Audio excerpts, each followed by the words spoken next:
Oh, got it.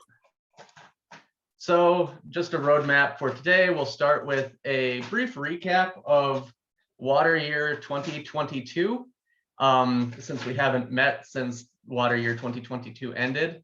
Then we'll take a brief look at current conditions or water year 2023 to date, looking October 1st through present day. We probably won't spend much time on that because we're sort of in a transition phase from a drought perspective where the growing season is over and now we're at the start of a new cold season where we're waiting to see what kind of a snow year we'll have. So things tend to move a little bit slower than other times of year from a drought standpoint at this time of year. And then we'll look at the outlook. We'll start with a look at the next couple weeks, what we're seeing in the numerical weather models, and then take a look more at the statistical seasonal forecasting models in terms of what a potential third year La Nina might mean for us this winter. All right, so beginning with our recap of water year 2022, here's how things broke down from a precipitation perspective across the state with respect to a period of record going back to 1896, so 1896 through 2022. And we can see that it was a drier than normal water year, primarily due to the South Platte Basin, or really the northeast corner of the state, being much drier than normal. We have a lot of area in the northeast quadrant of the state showing up as a top 10 dry year on record. We see some areas in the central and southern central portions of the state with above average precipitation, largely owing to what we saw this summer. And I'll get into a little bit more of that later, but some areas of the state not looking so bad. If we put this in more of a broad regional context or countrywide context, we can see that Colorado, being on the drier side of normal, was sort of roped into this Southern Plains and Central Plains drought that we saw across the country in water year 2022. And then if we were to look back further in time, we'd see that the west slope still to some extent is roped into a longer term hydrological drought going back several water years. So depending on the side of the state that you're on, you could almost make the argument that we're roped into two different droughts. So if we take a look at the historical context in terms of a time series, we can see that, you know, with the 35th driest year on record in a 127-year record, no surprise it was drier than normal here. And it looked a lot like 2021 when you average precipitation across the state, but much better than, say, 2020 or 2018. Now, in terms of comparing to water year 2021, it was very different in terms of who was wet and who was dry, where 2021 was a much drier year than normal west of the Continental Divide. That was not necessarily the case this year. And then if we take a look at things from a temperature standpoint, not a big surprise here that we were top 10 warm across most of the state. If we average across the whole state, we were the 6th warmest on record going back to 1896. Some areas in the higher mountain valleys a little bit cooler with respect to the historical distribution. If we look at the most recent 10 years, though, it was the 3rd warmest in the last 10 years. And even though it was the 6th warmest year on record, given the trends that we're seeing in temperature long term, this year does not look particularly out of place in the more recent historical context. And we can definitely see, if we put things in a broader perspective spatially, that Colorado was not alone in being much warmer than the historical averages, where we saw much of the southern and central portions of the contiguous US were top 10 warm in terms of temperature over the last water year. Some of the areas that were a little bit cooler with respect to their historical averages were the northern portions of the Midwest and high plains, as well as parts of the Pacific Northwest, which this is typical for La Nina year like we had, where we see cooler than normal, at least with respect to recent conditions in the further north states, and then warmer in the further south states. So here's another look at things from a time series perspective, much like we looked at with precipitation. And you can definitely see the trend, certainly strong since about 1980. And you can see that water year 2022, again, was the third warmest water year in the last 10. It was cooler, yeah, it was cooler than water year 2017 and 2018, and very similar in terms of temperature to water year 2015. But you can see it fits in fairly nicely with that upward trend. And if we look at things using both temperature and precipitation, using this quadrant graphic that Russ cooked up, here we see the x-axis represents accumulated precipitation, the y-axis represents average temperature across the state, and 2022 is in that warm and dry quadrant, no surprise there. Very similar to 2021, and then a little bit better than, say, 2020 and 2018. The other recent year, 2019, is hanging out over there. That was a cooler and wetter year, certainly with respect to recent conditions. And if we look at how this broke down by month, or how it broke down seasonally, you know, most of us remember the warm summer. We remember the heat wave in July because it was more recent, and some of the warmer than normal conditions persisting into September. But the biggest factor with making this last water year much above normal was really the first quarter of it, October, November, December, where we had a very mild start to the winter, with a lot of areas on the Front Range and Eastern Plains not seeing measurable snow until New Year's Eve or New Year's Day, which is quite unusual. February was cooler than normal, even with respect to the 20th century average. So much below normal in terms of recent conditions, but that's actually something we've seen in a number of recent years, where I believe this is the 4th February in a row that statewide has been cooler than the long-term average. And so in Colorado, it's interesting, depending on when the Arctic air masses hit, December, January, or February could end up being our coldest month of the year. But in recent years, it's been February that's been showing up cold. No guarantee that that's going to continue into this year or anything like that, but it's certainly a pattern that we've been observing over recent years. If we look at precipitation, we started the water year fairly dry until we hit December, and then we actually had a really nice set of storms that gave us a wet 10 to 15 day period west of the Continental Divide. It wasn't so much realized east of the Continental Divide, but we saw some really impressive gains in terms of snow water equivalent in portions of the west side of the state. As we moved into spring, we saw April was not only a dry month, but a much windier month than normal. Some of our agricultural weather stations from the Colorado Agricultural Meteorological Network recorded their windiest month on record, although those records don't go back nearly to the 1800s. They only go back to the 1990s. So definitely not the same period of record there. We did have a wet July, and that had a large impact on some of the areas in the southern and central portions of the state where monsoonal moisture was quite good. All right, here's a look at how many daily records we broke for maximum and minimum temperatures, as well as precipitation and snowfall by month, as well as a little graphic here in the bottom right corner showing some of the observed statewide extremes over water year 2022. Just looking at those extremes, the highest temperature we recorded across the state in late July was in Lamar, a pretty normal place and time to get our statewide extreme high temperature. We saw some impressive thunderstorm complexes in mid-August down in the southeast corner of the state, with Walsh recording 4.36 inches.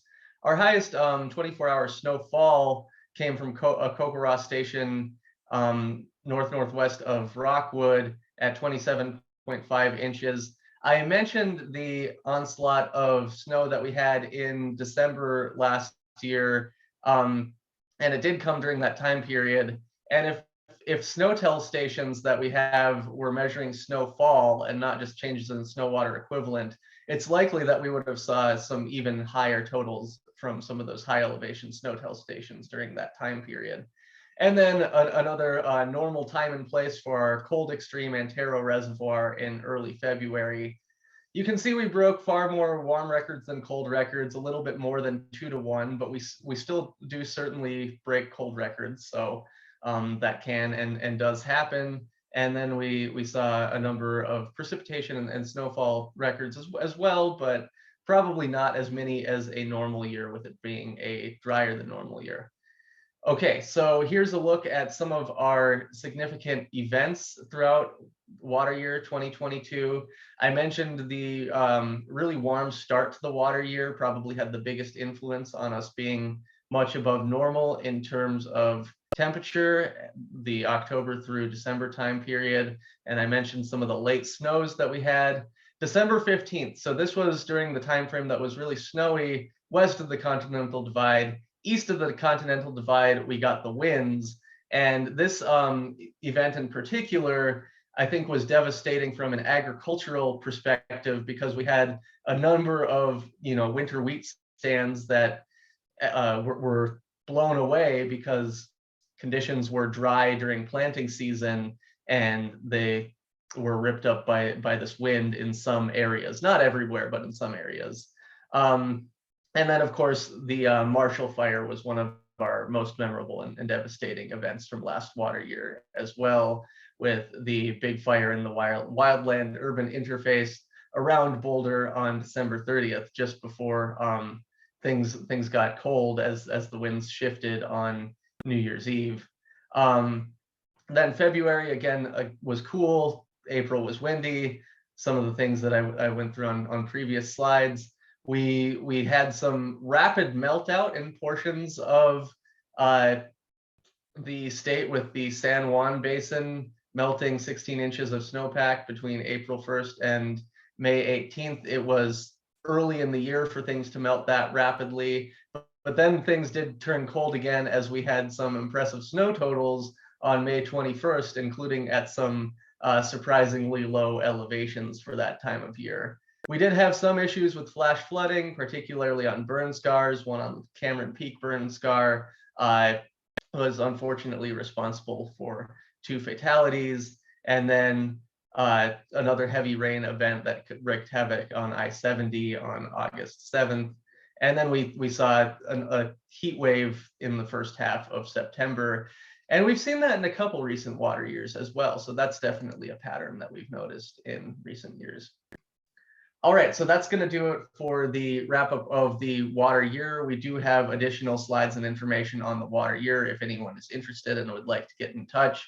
Now I'm going to go ahead and look at some of the current conditions that we've experienced over more recent weeks and months. And like I said, we'll spend a little less time on this than normal, just given the time of year and sort of the periodicity of drought and changes to drought in the state of Colorado. So here's a look at October. So we saw a continuation of what we have seen throughout much of the summer and early fall, where we did see some near normal or wetter than normal conditions west of the Continental Divide, including portions of the San Luis Valley and portions of the west slopes near Grand Junction in areas like Garfield and Mesa counties. And then we saw dry conditions east of the Continental Divide for the most part, particularly out on the eastern plains, with some record dry areas showing up in Kit Carson and Cheyenne counties.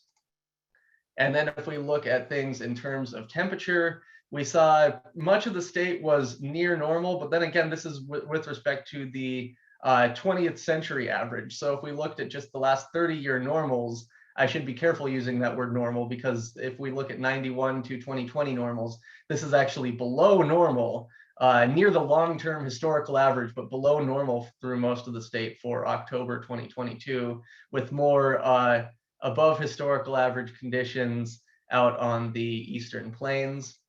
And if we look in terms of the last 15 days, we've seen a bit of a continuation of this pattern with some wetter conditions out in the northwest and western portions of the state, but dry, if not completely dry, or zero over the last 15 days for much of the eastern plains.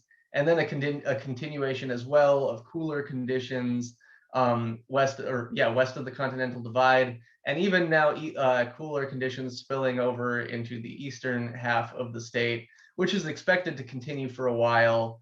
And then we see some slightly warmer than normal conditions. And this map is with respect to the 91 through 2020 normal. Some slightly warmer than normal conditions in the Arkansas River Basin, where the cold fronts didn't quite hit as hard and they more just got the downslope winds.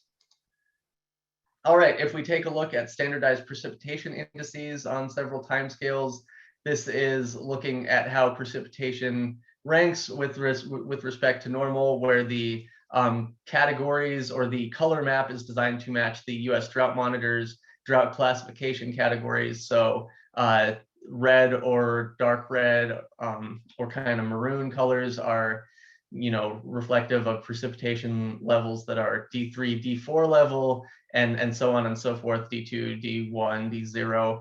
And then the wet side of the scale mirrors that, but with cool colors. And we can see our standardized precipitation index over roughly the last month, although these weren't quite updated through the last week, showing dry. They would still certainly show dry with the last 7 days. If we back out to the last 4 months, you see the influence of the better than normal North American monsoon, particularly in areas like the San Luis Valley and Alamosa County. We see some really wet 120-day SPIs, but much of the region at least showing up on the wet side of the scale. And then if we look much longer term here, we're looking at the last 2 years, so 24-month standardized precipitation index. And here we see a bit more of a mix, but I do want to point out the near normal and wetter than normal area in the south central portion of the state, because that's going to be reflected in some other products that I show in just a minute as well, such as soil moisture and vegetative health.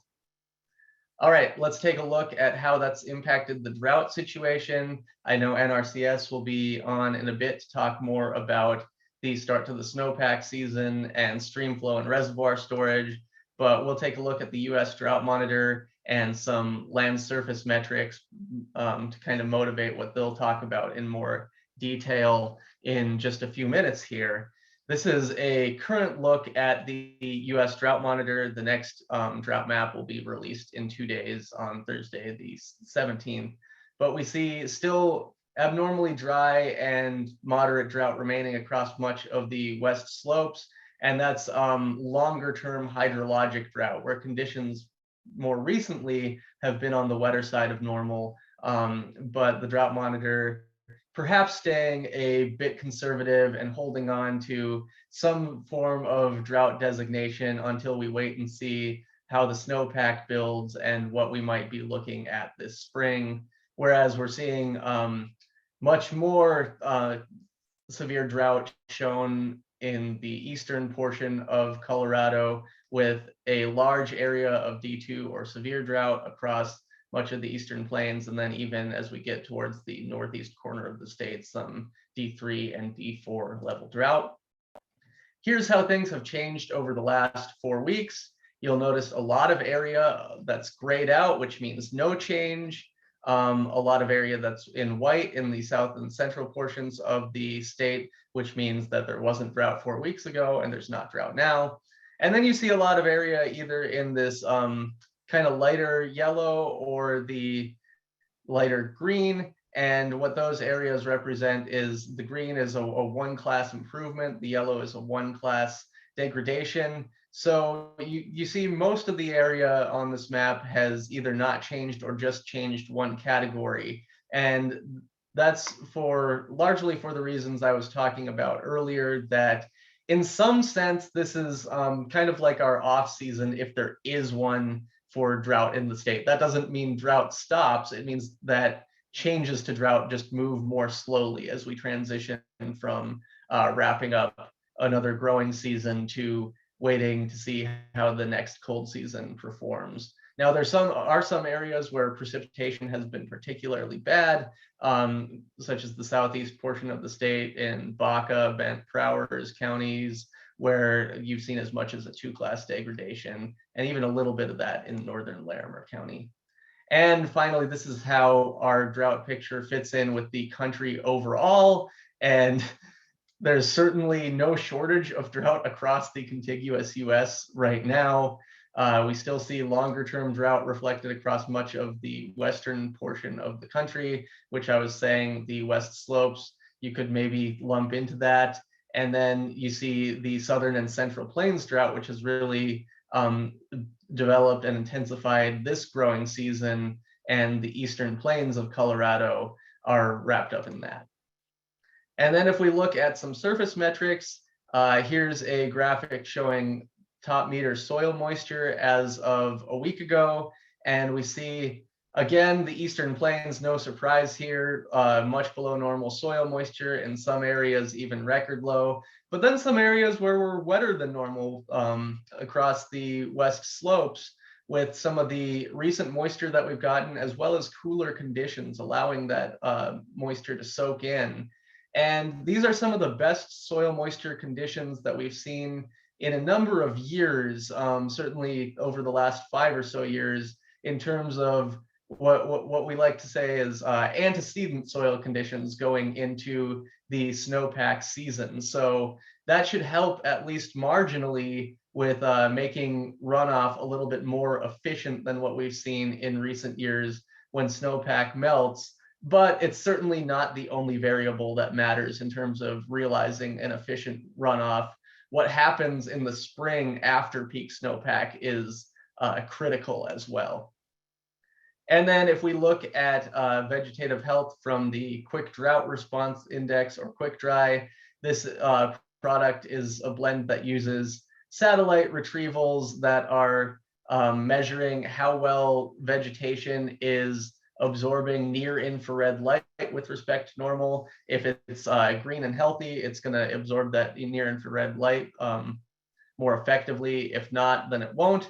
This product is quickly going out of season, so at this point, I'd maybe even take it with a grain of salt already. But we do see a story that's not particularly surprising across most of the state, where we see a mix with some decent vegetative health conditions west of the Continental Divide, and then a lot of much drier than normal east of the Continental Divide. And then just kind of to drive this point home before we move on to the outlook, this is just a quick plot that I made the other day using some data from the National Agricultural Survey statistics. And I know there's some folks on here with a lot more agricultural knowledge than I have that can maybe speak to this a little bit more later, but our statewide average winter wheat yield was the lowest we've seen since 2006. And typically we expect yields to trend upwards over time. I know there's some upper limits on that, but with advances in crop genetics, we can certainly see that in some of the recent wetter years, we did better in terms of yield than wetter years in previous decades.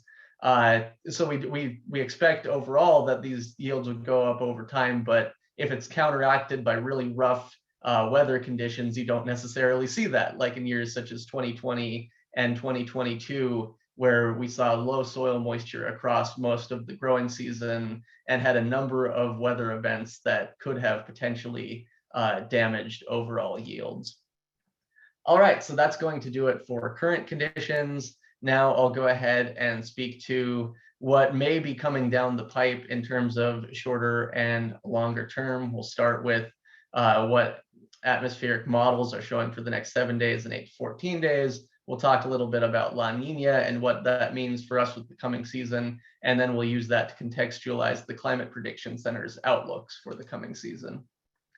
So over the next week, we are looking dry, and this is a map showing whether precipitation is expected to be above or below normal over the next 7 days. Areas in brown are expected to be below normal. That's basically the entire state, particularly the high elevations where we expect to see roughly an inch of precipitation per week in a normal week this time of year. But, and certainly this bullseye where you have minus 1.31 inches, well, that means that the normal is at least 1.31 inches, because you can't have a forecast for negative precipitation. And it makes sense that that would be over kind of the Buffalo Pass area, which is the wettest area of the state.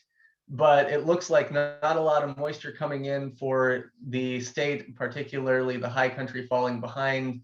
NRCS will show that for snowpack so far this year, we got off to a decent start, but looking at the next 14 days, I expect that to be quite short-lived.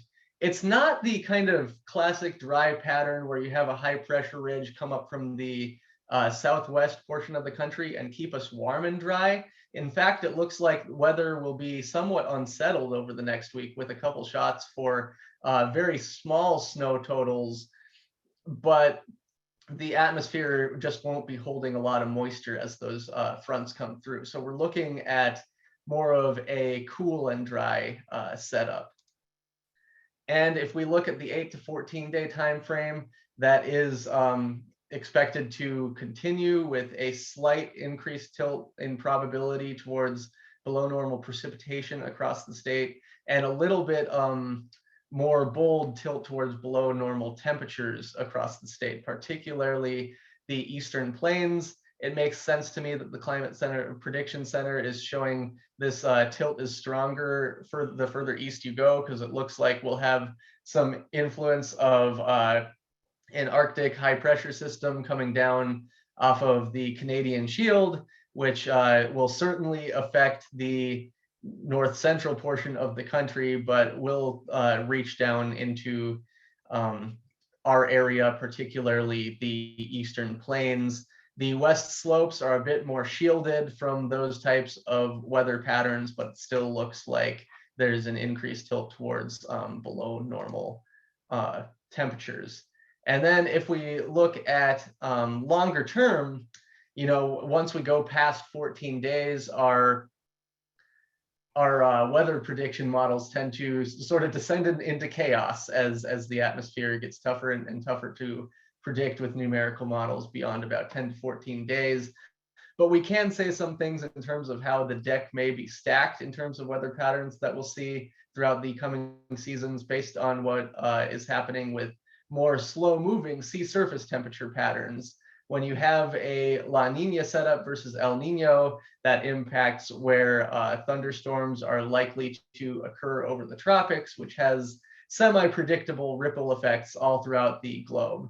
And what we're looking at right now is an International Research Institute depiction of probability of La Nina continuing by season, or even El Nino developing as we get into November, December, January, February. I'm going to particularly focus on this December, January, February timeframe looking forward. And we're seeing that La Nina is likely to hold on for a third year in a row. We're looking at slightly above a 70% probability of a third year of La Nina winter in a row.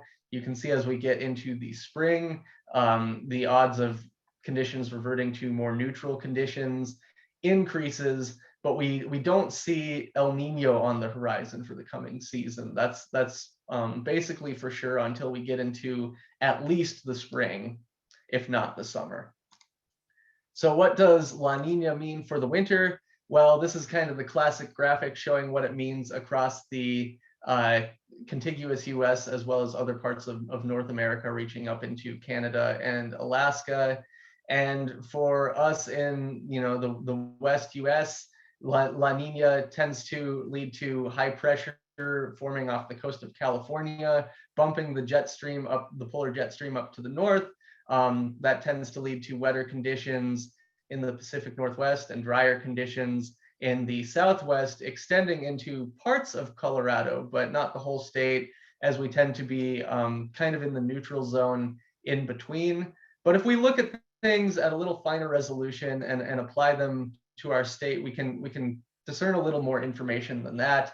This is a plot showing a correlation analysis for each season, so winter, spring, summer, and fall, of whether we tend to be wetter during La Nina or El Nino.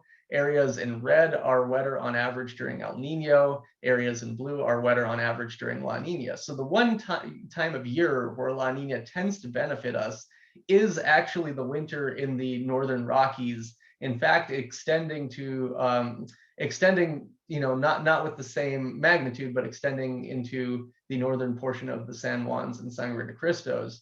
So as we get into December, January, February, this is potentially a good thing where we could see a decent snowpack for the first half of the snow season, maybe even a little bit beyond that. And once we get into March, April, May, we tend to see that reverse. But if La Nina does fizzle near the end of the winter, maybe we get the best of both worlds. We'll see.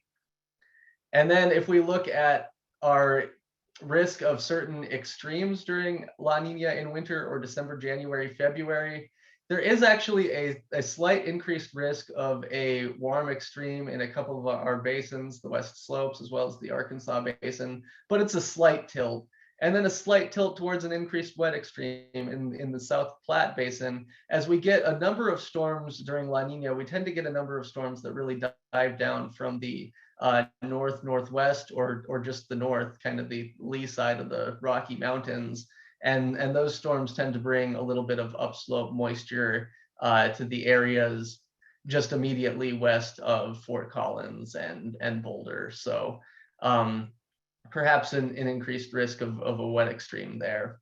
And then if we finally look at the seasonal outlook, this is just for November through January rather than December through February, but we can see a pretty typical La Nina pattern being forecasted by the Climate Prediction Center. If we move particularly into the December, January, February, I'll have to look up what those outlooks show right now. But and I'm not sure if they'd move this above normal precipitation down, but based on what we know from our analyses in the state, there may be a slight tilt towards above normal over the coming months in the Northern Rockies. We'll have to see how that all plays out, but certainly the slight tilt towards below normal in the southernmost reaches of the state looks reasonable. And then the seasonal forecast for temperature is really a combination of the influence of La Nina plus the influence of our overall warming trend, where if there were no trend, you'd probably see a tilt towards cooler than normal across the northern portion of the country and a tilt towards above normal in the southwest. But that all gets a little bit muddied by trend, with warmer than normal conditions tending to dominate. So a couple key takeaways for you before I leave you. Water year 2022 was the 6th warmest and 35th driest on record, but neither of those numbers was particularly unordinary by recent standards.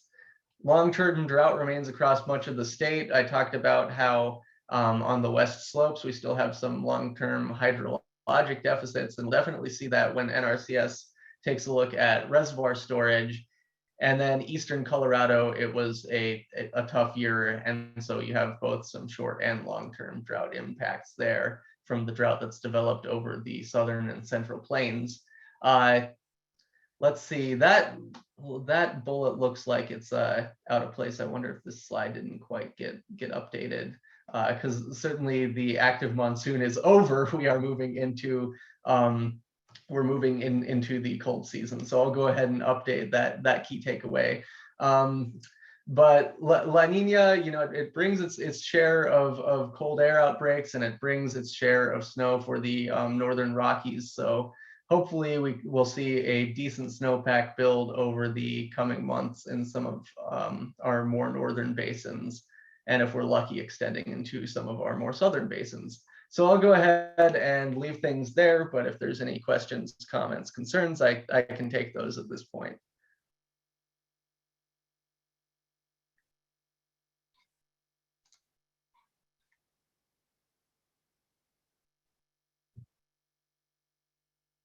Thanks, Peter. Any questions? This is Kevin. Can I ask you a question, Peter? Yeah, please. Yeah, I'd like to try to bottom line this here. So it sounds like the snowpack is in fairly decent shape, or at least was a few days ago, especially relative to the last 2 years when it was definitely not. I heard you say that you don't expect the next 14 days to be really good statewide. How do you think we're going to end up with soil moisture as the ground freezes and we move into the winter months? And of course, I'm kind of looking ahead to when the spring runoff starts. Are we going to lose a lot of it to the ground, or do you think we're going to be in fairly good shape, all things considered? Yeah, so in terms of trying to bottom line this, I would say at least right now with snowpack, it's really early. You're right that we got off to a better start than the last couple years, but the next 2 weeks don't look like they'll give us much. So I expect us to, cross the line into below normal conditions by the end of November. But then we're still early once we enter December, so anything can really happen from there through mid-April for sure. So it's too early to say much about the spring. The soil moisture conditions give me a sliver of optimism, but I tend to think, based on the analyses that I've done, that the influence of antecedent soil conditions, at least in our region, is perhaps it perhaps gets a little bit overhyped. I mean, I think it matters, but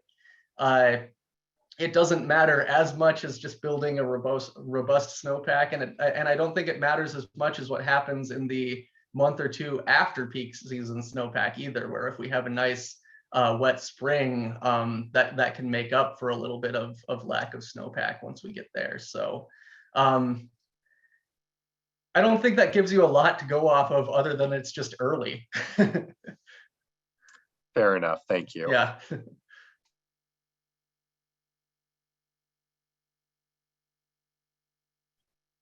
Any other questions?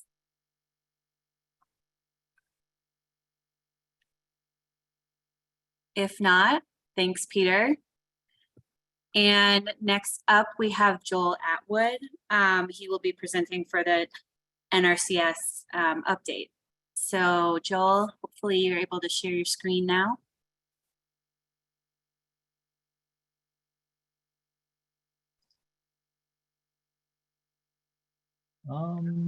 Yes.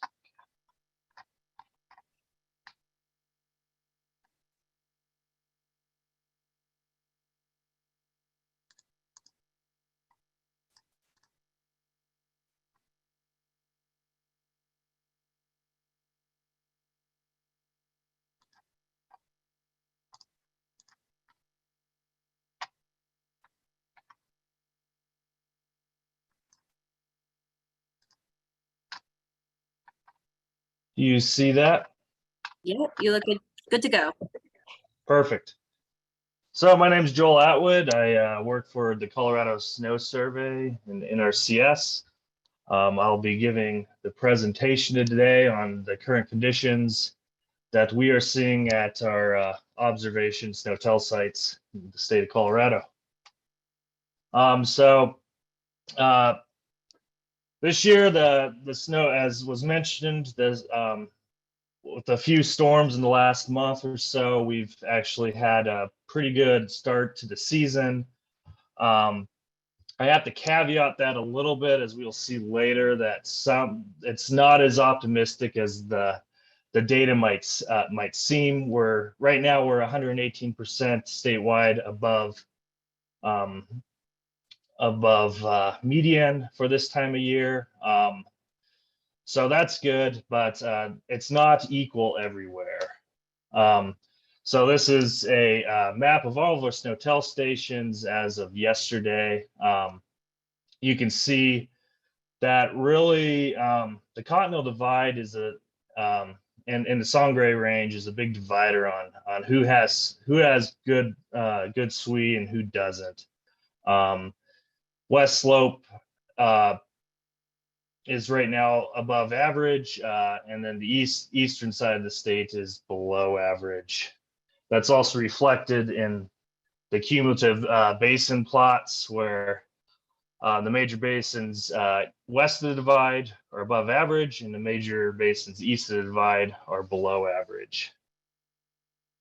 So this time of year, going by percent of median is a little bit deceiving, because we're really dealing with very low SWE numbers because it's so early.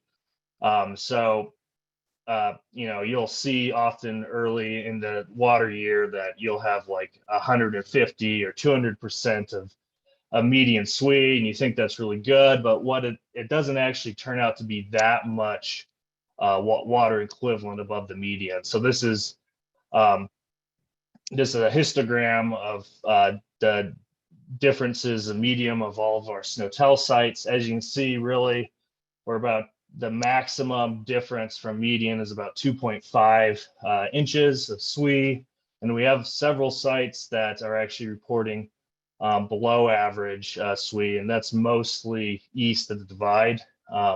And then the median delta right now is about 0.4 inches above the median of each site.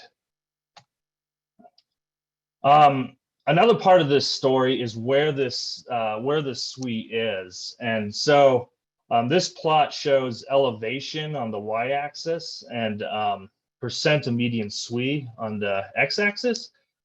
And the big takeaway here is there's definitely a trend here where the higher SWE as a percent of median is located, and actually it's largely driven by sites below 10,000 feet. So what we're seeing is we're seeing more accumulation in lower elevations than we'd normally see at this time of year, where higher elevations are more or less kind of behaving around the median for this time of year. So that's what's driving a lot of these higher amounts is the accumulation at lower elevation sites. And this is a temperature graph of our temperatures across the state measured at SNOTEL sites. Just want to take this temperature data with a grain of salt. There's a known bias in our temperature data that we're working to correct. But I do think it's informative, as you can kind of generally see how our data behaves on average with that green line, and that black line showing that during the last few storms in October and then into November, we really dropped below sort of the average measured temperatures across the states. And I think it's explanatory for those lower elevation sites collecting more snow water equivalent than they normally would at this time of year. So we started off the water year. All right, so 2023, the blue in the bar graph is August or October, and as you can see, it's not great compared to the last 4 years there. We're doing a little better than we did in 2021 to finish October, but we're still below the SWE totals from 2022, 2020, and 2019. And then we're right below, we ended October sort of right below the median, the 1991 to 2020 median. We got to a good start, as was previously mentioned. We got to a pretty good start this year in November, but we still need a lot more storms to really finish off November strong, to be comparable to even 2021, 2020, or 2019. We're still well below the median totals for November.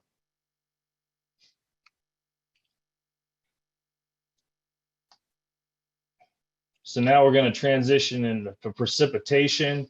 The key to note about precipitation is that precipitation at our SNOTEL sites are actually slightly below average, near average at 95%.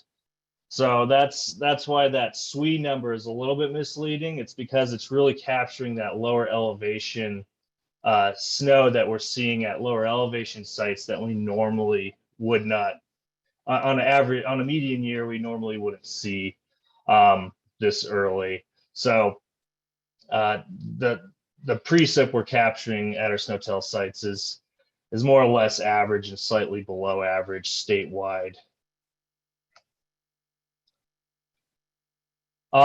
This is also reflected in the precipitation spatially, how it's spatially distributed through the basins of Colorado.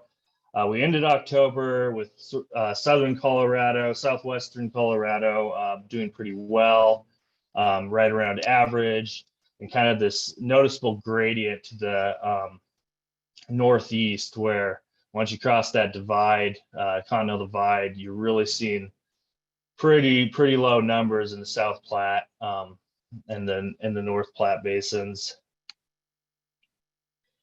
This is current as of yesterday or 2 days ago. We had a couple good shots of moisture in November to start the month, and that really helped improve water or improve precipitation across the western slope. All the basins on the western slope are above or near average.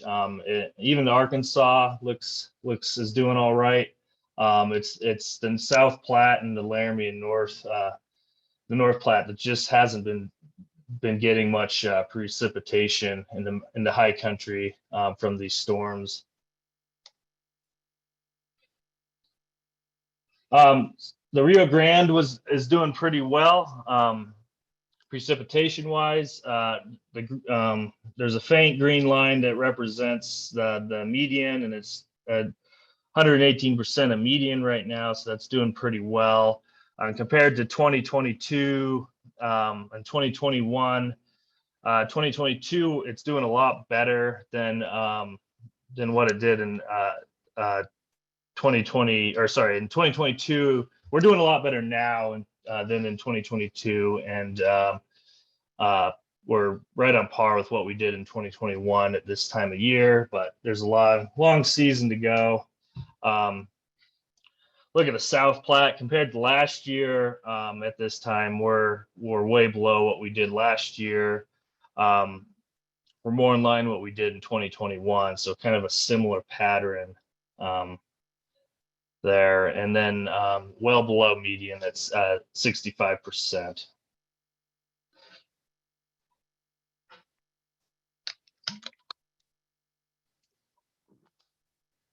Stream flow. So the big takeaway here for stream flow is really to talk about how well we did during the summer months with the monsoon, and how that's kind of impacting that antecedent soil moisture conditions, which we will talk about in a bit. So this was the precip that we received in June. And as you can see, the entire state is near median, with most basics except for the South Platte actually above median for June this summer. It didn't really, the response from the stream flow, the observed and volume adjusted stream flow, didn't really pan out for June as much, just because we had a kind of an early heat wave, and our especially in the southern part of the state, our snowpack melted down extremely quickly. So there's just a lot of time just where it was really dry and warm. We then got another good monsoon shot in July,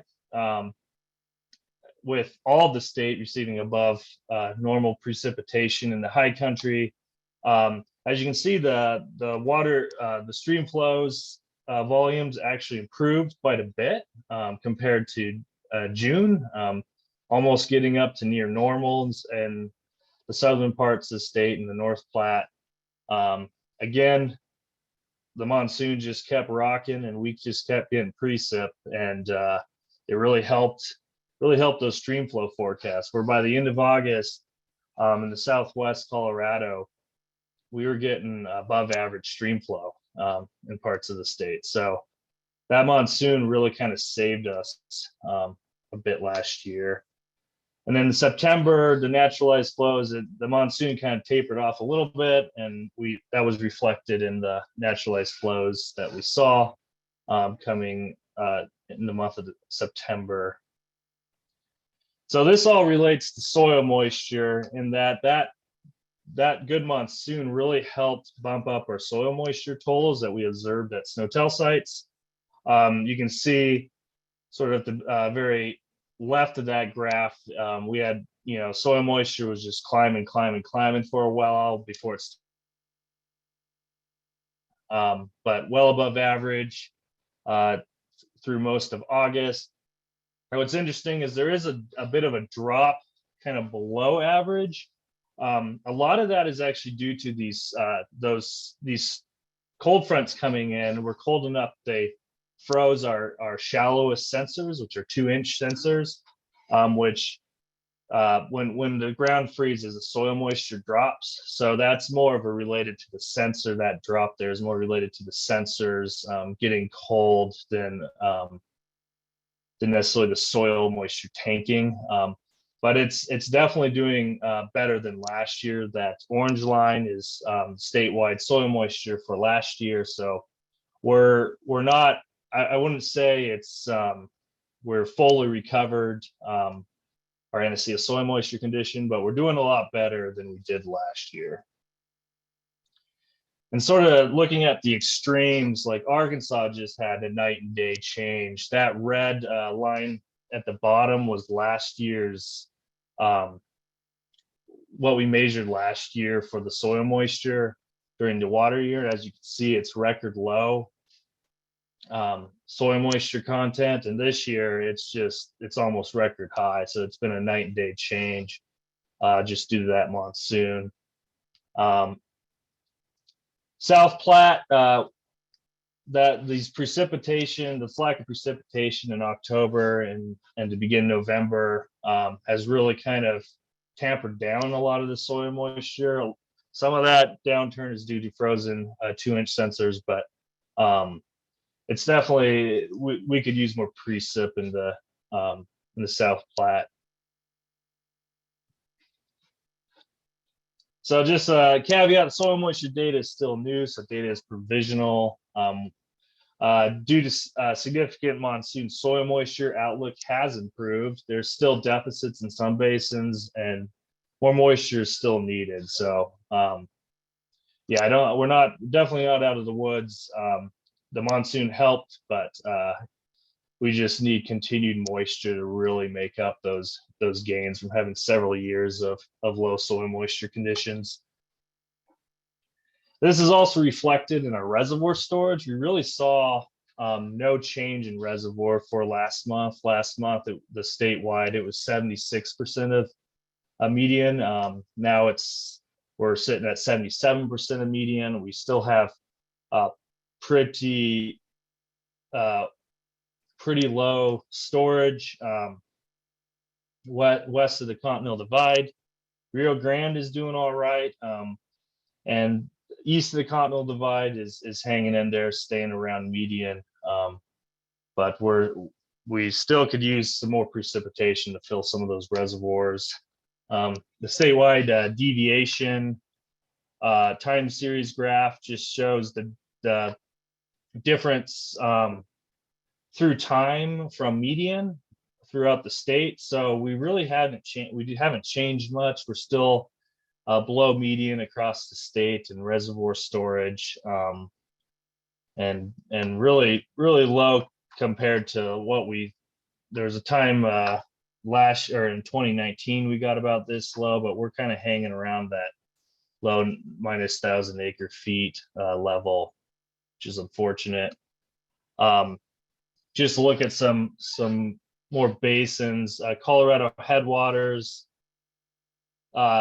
is doing all right, but it's really the Gunnison and San Miguel, Dolores, Animas, San Juan rivers are those basins were pretty low in our reservoir storage. Haven't really seen a ton of improvement. And to add to that story, really in the Gunnison and the San Miguel, Dolores, San Juan River Basin, combined river basins, the bigger reservoirs are the driving factor. So we have the Blue Mesa Reservoir, which is really driving the low deficit storage in the Gunnison. A lot of that is due to our lower precipitation numbers, but it's also where there's a lot of water being shipped downstream. So there's a little bit of a human factor involved there. We have a similar pattern shaping up in the San Miguel, Animas, San Juan combined basins. The biggest reservoirs, Mafee and Navajo, are below median by quite a bit.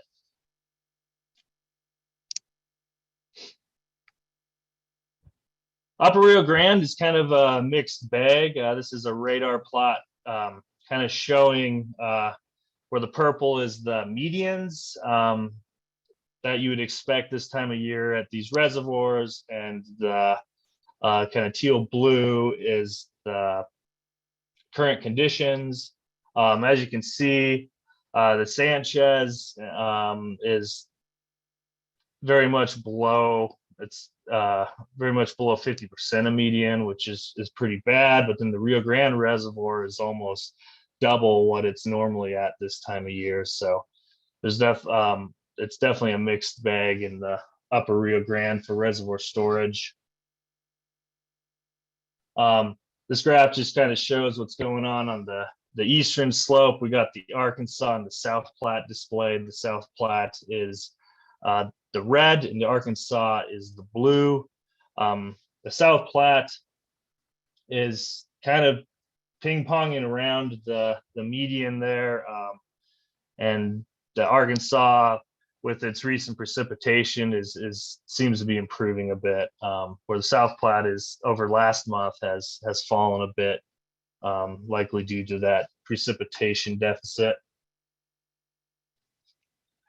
So in summary, snowpack is above normal at 118% of median, driven by colder storms and lower elevation accumulation. Precipitation is near normal at 95% of median for the water year-to-date precipitation. Our reservoirs are kind of a mix. They're near to well below normal, statewide 77% of normal. Soil moisture is also pretty mixed, but much improved over last year. Is near to below normal, but remains above last year. Yeah. And then the monsoon is sort of our saving grace for those soil moisture values being as good as they are. And so we're starting the water year with decent antecedent soil moisture conditions, but we'll have to see how it all plays out. Any questions?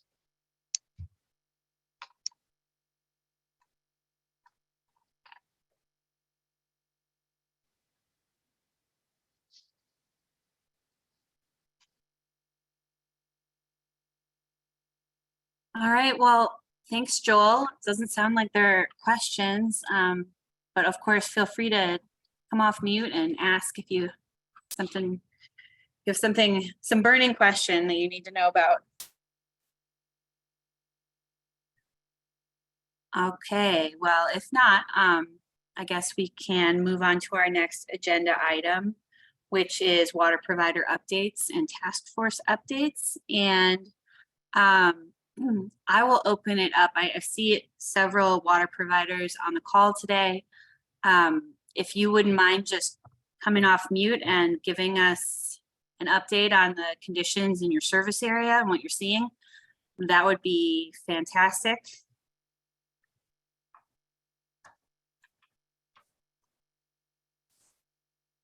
I can start us off. This is Jordan Soldano from Denver Water. Right now, our reservoir storage is about 80%, 85% full, which is normal for this time of year. Really no major updates. We've seen a significant drop in demand and getting kind of close to our winter levels. Thanks, Jordan. Anyone else want to jump on? Otherwise, I'm going to start calling on people. I can jump in. This is Katie with Colorado Springs Utilities. Pretty much same story as Denver Water. Our demands have dropped off quite a bit, getting really close to our normal winter levels. Our reservoir storage is at about 73%, which is about 4 to 5% above average for us for this time of year, but nothing really out of the ordinary on our side. Thanks, Katie. This is Isabel with the City of Boulder. Again, similar story. Our demands have dropped to almost winter demand levels. Our reservoir storage is pretty good. We've gotten a bit of snow as well, which is nice to see. And you know, so far we're still within our normal range. Thanks. Thanks so much.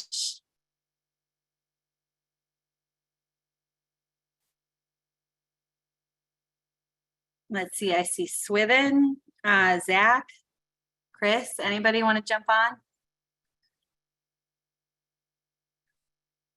Hey, I can jump in.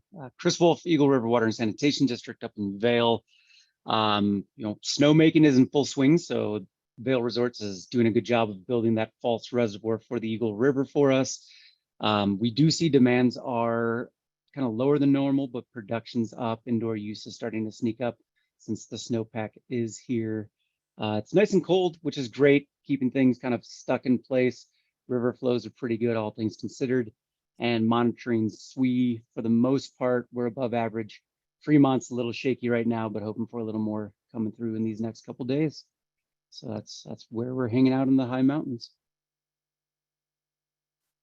Fantastic, thank you.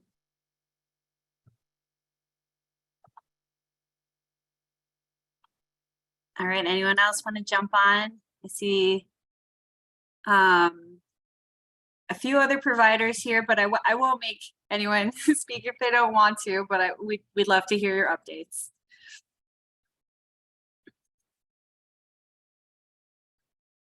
Okay. Well, sounds like a quiet group today. And I don't have any additional updates. If there are any task force updates that folks want to give, I don't see, I see Nora, if you wanted to give an ag task force update. Otherwise, I don't see Desi on here today. Hi, Kat. Good morning. I'm Nora Flynn. I'm the agriculture water specialist in the water supply planning team. Myself and Kristen Boyson at CDA host the Ag Impact Task Force meeting, and we continue to meet quarterly to discuss and monitor how drought is impacting agriculture. I really appreciated how Peter integrated some winter wheat yield stats in his presentation. A lot of the things we're talking about right now include looking at the soil health USDA grant that CDA is going to be building in this coming year is a major focus of ours. And right now we're also focusing on highlighting success stories of our state conservation districts. So the task force is doing well and will continue to meet quarterly as the drought conditions continue. Thanks, Kat. Thanks, Nora. On that note, the Municipal Impacts Task Force did meet. I think it was now in early October, and they're on a quarterly basis, kind of cadence as well. I think we're looking to have our next meeting probably in January timeframe. And so that's just a quick update on that group as well. With that, if we don't have any other, this is Joel Schneekloth with CSU for ag out in the Eastern Plains, and irrigation season for some areas is still continuing on the groundwater side because they're pre-irrigating because it's been so stinking dry. Dry land production, harvest is pretty much over with it all over. Dry land yields are disappointing. Not surprising with as dry as it was. Going back to Peter's comment on the winter wheat yields, there's been a lot of research done on that, what impacts yields from moisture, and there's a two-factor issue. One is pan evaporation minus precipitation for April to June. If it's hot and dry, that has the most significant impact. The other one is what's plant or available water at planting. So the more available water you have at planting time in September, the better the potential yields are. So it was not unexpected to see yields this low because we had poor planting conditions and we had hot, dry conditions. So that's kind of a continuation of what we have seen. So the soil moisture is poor going into the fall range and dry land conditions. We did get most of our winter wheat up out in this area because of one rainfall. That was a pretty general one out in the area. On the South Platte, all I see for calls is going to winter storage or augmentation right now. So that's kind of typical this time of the year.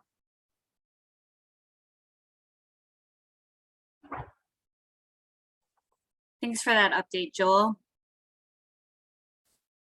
And do we have anyone else that would like to share the conditions that they're seeing on the ground in their service area?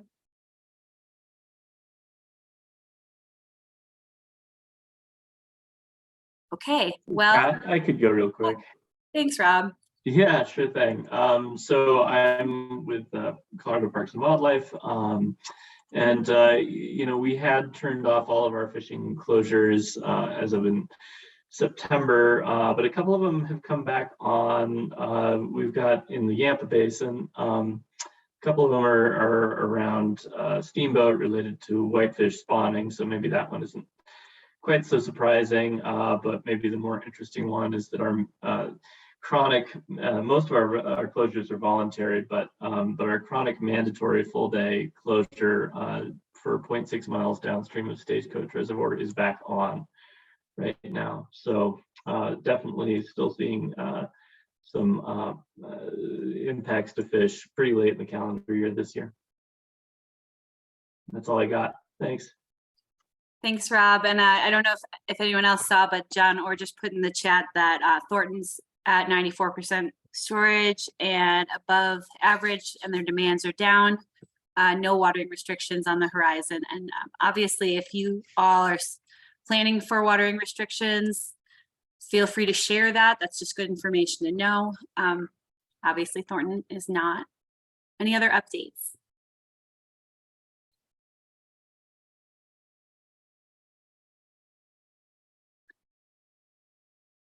Well, if there are no other updates, I think we can wrap up today's meeting. Thanks to everybody for jumping on and for some really great updates. I see in the chat, Golden Storage is average, irrigation season has been over, Clear Creek is near normal flows. Thanks for that update. Okay, well, thanks everyone for jumping on, and we will send out our schedule for next year in the coming weeks. Thanks. Thanks, Kat.